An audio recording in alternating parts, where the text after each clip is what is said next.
प्रतिनिधि सभामा रिक्त सदस्य पदका लागि 3 निर्वाचन क्षेत्रमा उपनिर्वाचन आज, घटनास्थलमा तारबार र सिसी क्यामेरा जडान। दलहरूको व्यवस्थाका कारण संसदीय समिति गठनमा ढिलाइ, विषयगत समिति बन्न नसक्नुमा एक अर्कालाई दोष। कम्युनिस्ट पार्टी स्थापना दिवस विभिन्न कार्यक्रम गरी मनाइयो, नेपालका कम्युनिस्टहरू आदर्श अनुसार अघि बढ्न नसकेको टिप्पणी। सुडानमा आन्तरिक द्वन्द्व चर्किएसँगै विभिन्न मुलुकद्वारा आफ्ना नागरिकको उद्धार सुरु, सुरक्षित बहिर्गमनका लागि सहयोग गर्ने सुडानी सेना प्रमुखको प्रतिबद्धता। र शहीद स्मारक ए डिभिजन लिग फुटबलमा मचिन्द्र र खुमलटार क्लबलाई सफलता। नमस्कार, कान्तिपुर डायरीका साथमा सहकर्मी खिलनाथ र म रमेश। समाचार अब विस्तारमा। बारा 2, चितवन 2 र तनहुँ 1 मा प्रतिनिधि सभा सदस्य चयनका लागि आज मतदान हुँदैछ।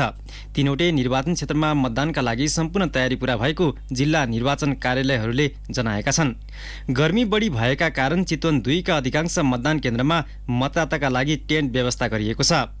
मतदान अधिकृत विष्णुमाया विकले भन्नुभयो, मतदातालाई राहत होस् भनेर टेन्ट राखिएको हो। चितवन 2 मा 43 मतदान स्थलमा 138 मतदान केन्द्र छन्। जिल्ला निर्वाचन कार्यालयका प्रमुख भीमसेन कार्कीका अनुसार चितवन 2 मा 1,24,695 मतदाता छन्।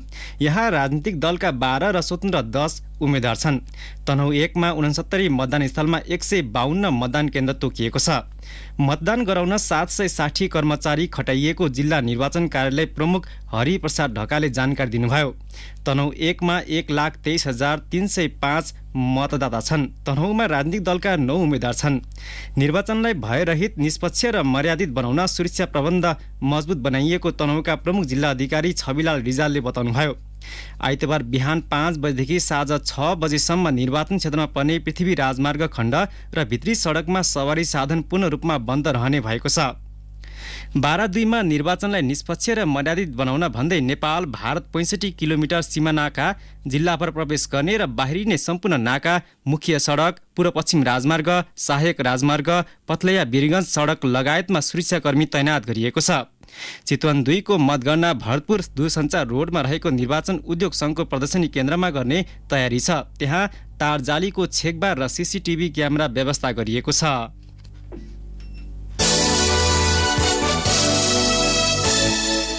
कान्तिपुर डायरीमा अब कान्तिपुर सविस्तारको पालो। कान्तिपुर सविस्तार। राजनीतिक दलहरूको आनाकानीका कारण संसदीय विषयगत समिति गठनमा ढिलाइ भएको छ। प्रतिनिधि सभा नियमावली पारित भएको 3 साता भइसक्दा पनि विषयगत समिति गठन हुन सकेका छैनन्। सभामुख देवराज घिमिरेले गत चैतभित्रै संसदीय समिति गठन गर्नका लागि नाम पठाउन आग्रह गरे पनि अहिलेसम्म दलहरूले सांसदको नाम टुङ्गो लगाएका छैनन्। समिति गठनमा भएको ढिलाइलाई लिएर प्रतिपक्षी एमाले र सत्ता गठबन्धन दलहरू आरोप प्रत्यारोपमा लागेका छन्। 2015 सालको आम निर्वाचनबाट गठित संसदबाटै नेपालमा पनि संसदीय समितिको अभ्यास सुरु गरिएको थियो। सदनको दैनिक कार्य सञ्चालनमा सहयोग पुर्याउन जनप्रतिनिधिलाई प्रत्यक्ष र अप्रत्यक्ष रूपमा संलग्न गराउने उद्देश्यले संसदीय समितिको परिकल्पना गरिएको पाइन्छ। कानून बनाउने, संसदीय अनुगमन गर्ने र संसदीय सुनवाईमा समितिको भूमिका महत्त्वपूर्ण मानिन्छ। तर प्रतिनिधि सभा नियमावली 2079 पारित भएको 3 साता भइसक्दा पनि विषयगत समिति गठनमा दलहरूले तदारुकता देखाएका छैनन्। संसदमा प्रतिनिधित्व गर्ने प्रमुख राजनीतिक दलहरूले कुन सांसद कुन समितिमा बस्ने भन्ने नामावली दिएका छैनन्। सभामुखले सांसदको सूची पठाउन प्रमुख सचेतक तथा प्रतिनिधिसँग बारम्बार माग गरे पनि दलहरूले आनाकानी गरिरहेका छन्। समिति गठनमा भएको ढिलाइप्रति सभामुखले प्रधानमन्त्री, प्रमुख प्रतिपक्ष दलका नेता र संसदको ठूलो दल कांग्रेसका सभापतिलाई सहयोगका लागि आग्रह समेत गरेका थिए। एमालेका सचेतक महेश बर्दौला संसदको विषयगत समिति गठन हुन ढिलाइ हुँदा संसदीय प्रक्रियामाथि नै गतिरोध उत्पन्न भएको बताउँछन्। कतिपय जनसरकारका मुद्दाहरू छन्, सरकारलाई निर्देशन दिनुपर्ने हुन्छ, विषयगत मन्त्रालयका प्रश्नहरू छन्, त्यसका बारेमा विषयगत समितिहरूले निर्देशन दिने, सरकारलाई ध्यानाकर्षण गराउने धेरै कुराहरू, यी सबै कुरा अवरुद्ध भयो। त्यसकारण मिनी पार्लियामेन्टको रूपमा रहेको विषयगत समिति नहुँदा त जनताको आवाज सरकारको तहमा पुर्याउन पनि सकिरहेका छैन। राष्ट्रिय स्वतन्त्र पार्टी, जनता समाजवादी पार्टी, एकीकृत समाजवादी, जनमत पार्टी, लोकतान्त्रिक समाजवादी पार्टीले मात्रै कुन समितिमा को सांसद रहने भन्ने नामावली संसद सचिवालयमा बुझाएका छन्। कांग्रेस, एमाले र माओवादी केन्द्रले भने अझै बुझाएका छैनन्। कांग्रेसले समितिमा रहने सांसदको सूची तय भए पनि बुझाउन नसकिएको बारे सभामुखलाई जानकारी गराएको छ। कांग्रेस सांसद जीवन परियार भन्छन्, मुख्य सचेतक माननीय रमेश लेखकज्यूले आवश्यक गृह कार्य गरेको मलाई जानकारी छ र हामी प्रतिनिधि सभाका सदस्यहरूले पनि कुन कुन समितिमा बस्ने भनेर हामीले तय गरिसकेका छौं। त्यसकारणले गर्दा लगभग टुङ्गो लागेको हुनुपर्छ। सत्ता गठबन्धन दलका कारण समिति गठनमा ढिलाइ भएको एमालेको टिप्पणी छ। सरकारले ल्याएको संक्रमणकालीन न्यायसँग सम्बन्धित विधेयक समितिमा नलगी सदनबाटै पारित गर्न खोजिएको छ। समितिमै लगेर विधेयकमाथि छलफल गर्नुपर्ने माग प्रतिपक्ष दलले गरे पनि समिति गठनमा भने ढिलाइ भइरहेको छ। माओवादी केन्द्रका प्रमुख सचेतक हितराज पाण्डेले भने सचिवालयले कुन समितिमा पार्टीका कति सांसद रहने भन्ने टुङ्गो लगाएर नदिएकाले सूची पठाउन नसकिएको तर्क गरे। हामीलाई दिनुपर्ने संख्या सचिवालयले नदिएको कारणले ढिलो भएको छ। सम्माननीय सभामुखज्यूले शीर्ष तहका नेतृत्वसँग छलफल गरिरहनु भएको छ। त्यो आएपछि अनि बल्ल सबै आउँछ। संयुक्त समितिमा कति राजनीतिक दलको प्रतिनिधित्व हुने भन्ने विषयमा पनि अन्यल देखिन्छ। प्रतिनिधि सभामा 10 वटा र राष्ट्रिय सभामा 4 वटा समिति रहने व्यवस्था गरिएको छ। 2 वटा समिति भने दुवै सदनको संयुक्त रूपमा रहनेछन्। प्रत्येक समितिमा बढीमा 27 जना सांसद रहने व्यवस्था गरिएको छ। एमालेले विषयगत समितिमा संसदमा राजनीतिक दलहरूको हैसियतका आधारमा हुनुपर्ने अडान लिएको छ। एमालेका सचेतक बर्तौला, संसद भनेको दलले प्राप्त गरेको स्ट्रेन्थका आधारबाट अगाडि बढ्ने संस्था हो। हेर्नुहोस्, त्यसो हुँदाखेरि एमाले अहिले दोस्रो ठुलो दल हो। त्यसकारण विषयगत समितिमा एमाले दोस्रो ठुलो दलले प्राप्त गर्ने संख्याको आधारबाट प्रतिपक्ष हुँदाको नाताले लेखा समिति एउटा पाउने स्वाभाविक। त्योभन्दा अलावा 3 वटा हामीलाई अनुमति दिन्छ। त्यसकारण 4 वटा विषयगत समितिमा एमाले रहनुपर्छ भन्ने हाम्रो दावा रह्यो। ठूला राजनीतिक दलको स्वार्थका कारणले नै संसदीय समिति गठनमा ढिलाइ भएको राष्ट्रिय स्वतन्त्र पार्टी रासोपाको आरोप छ। सत्ता पक्षले केही विधेयकलाई समितिमा छलफलै नगरी संसदबाटै पारित गर्न खोजेका कारण विषयगत समिति गठनमा आनाकानी गरिरहेको बताउँछन् रासोपाका सचेतक सन्तोष परियार। सत्ताधारी राजनीतिक पार्टीहरू अहिले विशेष गरी कांग्रेस, माओवादी र प्रतिपक्ष एमाले उहाँले नाम दिनु भएको छैन। अब उहाँले चाहिँ नि किन नदिनु भएको हो, त्यो उहाँहरूको कहाँ कता पावर शेयरिङमा के मिलिरहेको छैन त्यो पनि कुरा प्रष्ट छैन। र अर्को कुरा, अब समिति हुँदाखेरि विधेयकहरू सबै समितिमा जाने भयो, तर केही विधेयकहरू चाहिँ नि समितिमा नलगिकन फास्ट ट्र्याकबाट गर्ने भन्ने कुरा पनि तपाईँ हामीलाई थाहा छँदैछ। त्यसै गरी आएको छ सत्ता पक्षबाट विशेष गरी। मलाई लाग्छ त्यही भएर यो उहाँहरूले नपठाउनु भएको होला। संसदमा निर्माण हुने विषयगत समिति गठन नहुँदा महत्त्वपूर्ण विषयमाथिको छलफल हुन सकेको छैन भने सांसदहरू अहिले बिजनेस विहीन जस्तै बनेका छन्। संसदीय समितिमा दलीय भागभण्डा लगाउने गलत अभ्यासका कारण समस्या उत्पन्न भएको बताउँछन् संसदीय मामिला सम्बन्धी जानकार सूर्य किरण गुरुङ। सुरुदेखि नै हाम्रो के परेछ भन्दाखेरि तपाईँको चाहिँ भनौँ संसदीय समिति चाहिँ भागभण्डा लगाउने एकदम हामीले गलत चाहिँ प्रचलन सुरुवात गर्यौँ। यो संसदीय समितिहरू भनेको चाहिँ संसदलाई चाहिँ सहायक अङ्गहरू हुन्। यसले गर्दा यसमा भागभण्डा लगाउनु पर्ने विषयवस्तु होइन यो। मिनी पार्लियामेन्ट भनिने समितिहरू गठन गर्ने बाटो खुलेसँगै संसद र संसदीय गतिविधिले गति पाउने अपेक्षा गरिएको थियो। तर संसद सुरु भएको लामो समयसम्म पनि विषयगत समिति नै गठन हुन नसक्दा द्वन्द्वकालीन मुद्दालाई सम्बोधन गर्न ल्याइएको संक्रमणकालीन न्याय सम्बन्धी विधेयक लगायत अन्य विधेयकमा छलफल हुन नसकेको सांसदहरूको गुनासो छ। सरकारले हालसम्म 3 वटा विधेयक मात्र संसदमा दर्ता गराएको छ। रेडियो कान्तिपुरका लागि सूरज राजथला। कान्तिपुर सविस्तार। कान्तिपुर डायरीमा अब ब्रेकको पालो।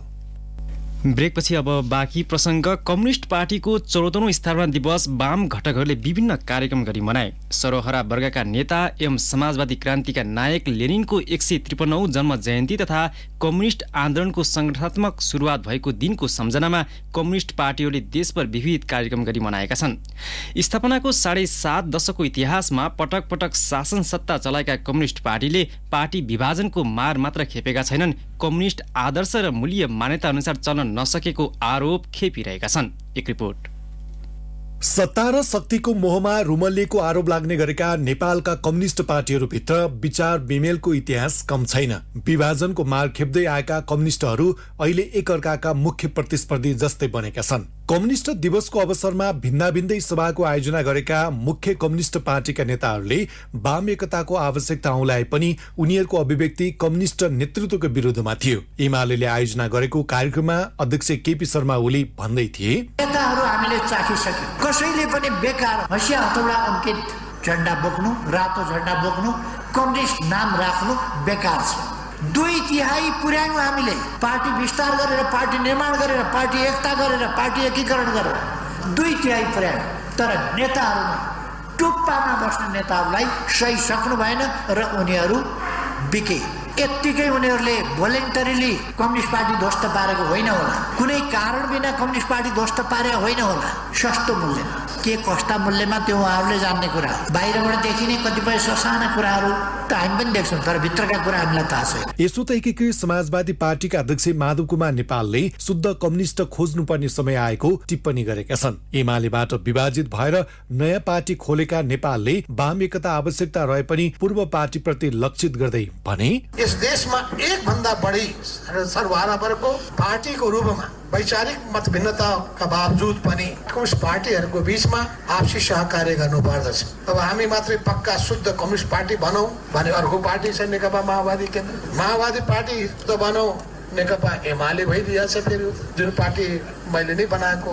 पछिल्लो समय सबैभन्दा बढी सत्ताको लाभ लिएको अर्को कम्युनिस्ट पार्टी हो माओवादी केन्द्र। सत्ता र शक्तिका लागि राजनीतिक सौदाबाजीमा लागेको आरोप खेपिरहेका माओवादी केन्द्रका अध्यक्ष एवं वर्तमान प्रधानमन्त्री पुष्पकमल दाहालले चुनौतीका बीचमा रहेको कम्युनिस्ट सरकारलाई सहयोग गर्नुपर्ने धारणा राखे। ललितपुरमा आयोजित कार्यक्रममा उनले चुनौती र अवसर दुवै आफूसँग रहेकाले कम्युनिस्टको नेतृत्वमा रहेको सरकारलाई जोगाउनु पर्ने बताए। अब विभिन्न अप्ठ्याराहरूको बीचबाट पनि फेरि कम्युनिस्ट पार्टीको नेतृत्वमा सरकार बन्ने अवस्था बनेको छ र यसलाई मैले एउटा चुनौतीपूर्ण अवसर भन्ने गरेको छु। यो अवसर पनि हो तर चुनौतीपूर्ण छ।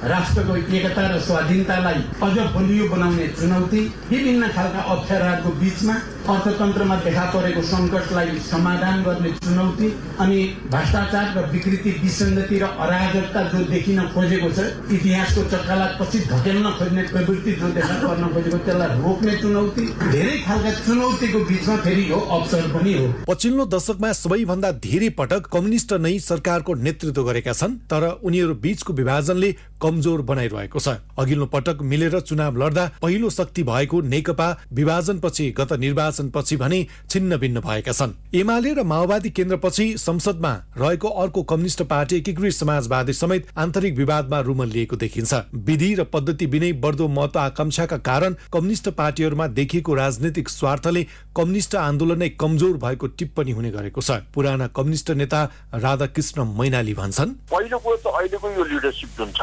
जति पार्टी छन् त्यसमा पनि मुख्य पार्टीहरू नेकपा एमाले माओवादी एकीकृत समाजवादीका नम्बर 3टा मुख्य पार्टीका संसदमा आएका पार्टीहरू छन्। ती पार्टीका माथिल्ला नेताहरू साह्रै जवाली भए। उनीहरूले आफ्नो पद छोडेर दोस्रो पुस्तालाई सत्ता हस्तान्तरण गरेदेखि सायद दोस्रो पुस्ता अलिकति आन्दोलनप्रति लालायित हुन्थ्यो कि आन्दोलनप्रति लालायित भयो भने एकीकृत पनि हुन्थ्यो कि त्यो एउटा सम्भावना छ। तर उनीहरू त्यसो गर्दैनन्। नगरेर सत्तामा जानको निम्ति आर्यघाट नपुगिन्जेलसम्म सत्तामा छोड्ने अनि सत्तामा जानको निम्ति कुनै पनि घिनौना प्रक्रियाहरू प्रयोग गर्न अप्ठ्यारो नमान्ने खालको जुन संस्कार छ, त्यसैले सुधारको सम्भावना कम। विकृत पार्टी अब सामान्य पोलिटिकल पार्टी भन्दा पनि विकृत पार्टीको रूपमा रूपान्तरण हुने सम्भावना धेरै छ। कम्युनिस्ट एकताका नाममा पटक पटक भएका सम्झौताहरू सत्ता स्वार्थकै कारण जोडिएको उदाहरणहरू विगतदेखि नै देखिएका छन्। नाममा कम्युनिस्ट भन्ने तर व्यवहारमा पनि उनीहरूले भन्ने गरेकै जसो पुँजीवादी नीति अँगाल्ने प्रवृत्ति हावी हुँदै गएको छ। रेडियो कान्तिपुरका लागि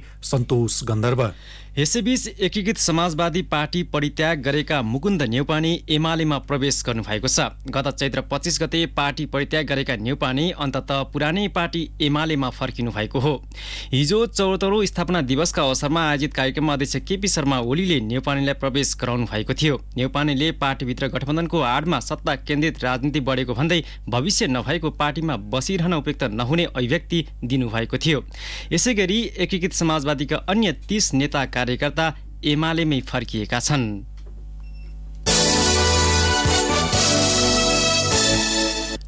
प्रदेशहरूमा सत्ता सङ्घर्ष चल्दै गर्दा त्यसको प्रभाव विकासमा परेको छ। आर्थिक वर्ष सकिन 3 महिना बाँकी रहँदा विकास खर्च करिब 1/3 मात्र भएको छ।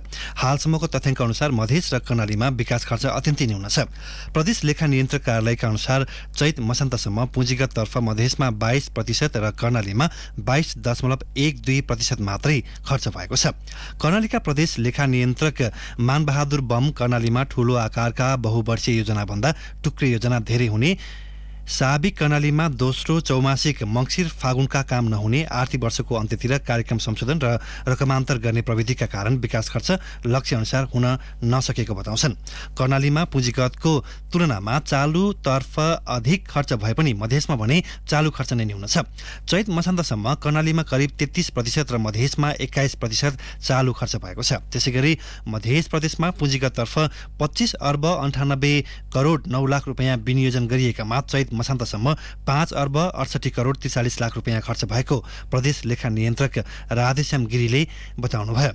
सबैभन्दा बढी खर्च कोशी प्रदेशले गरेको छ। प्रदेश लेखा नियन्त्रक कार्यालयका पुँजीगततर्फ 21 अर्ब 50 करोड 83 लाख रुपियाँ विनियोजन गरिएकामा चैत मसान्तसम्म 36.37% खर्च भएको छ।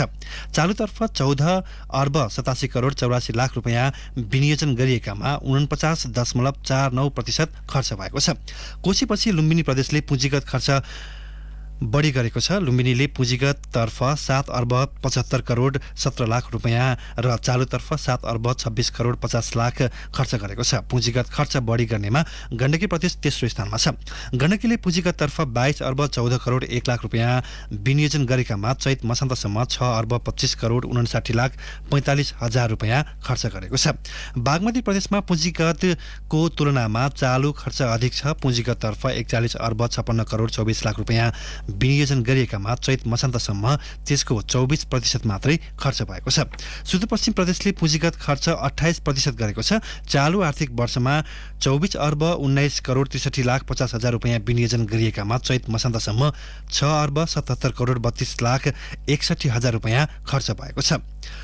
कर्णाली र मध्य प्रदेशमा विगतमा पनि बजेट खर्च अत्यन्तै न्यून हुने गरेको छ।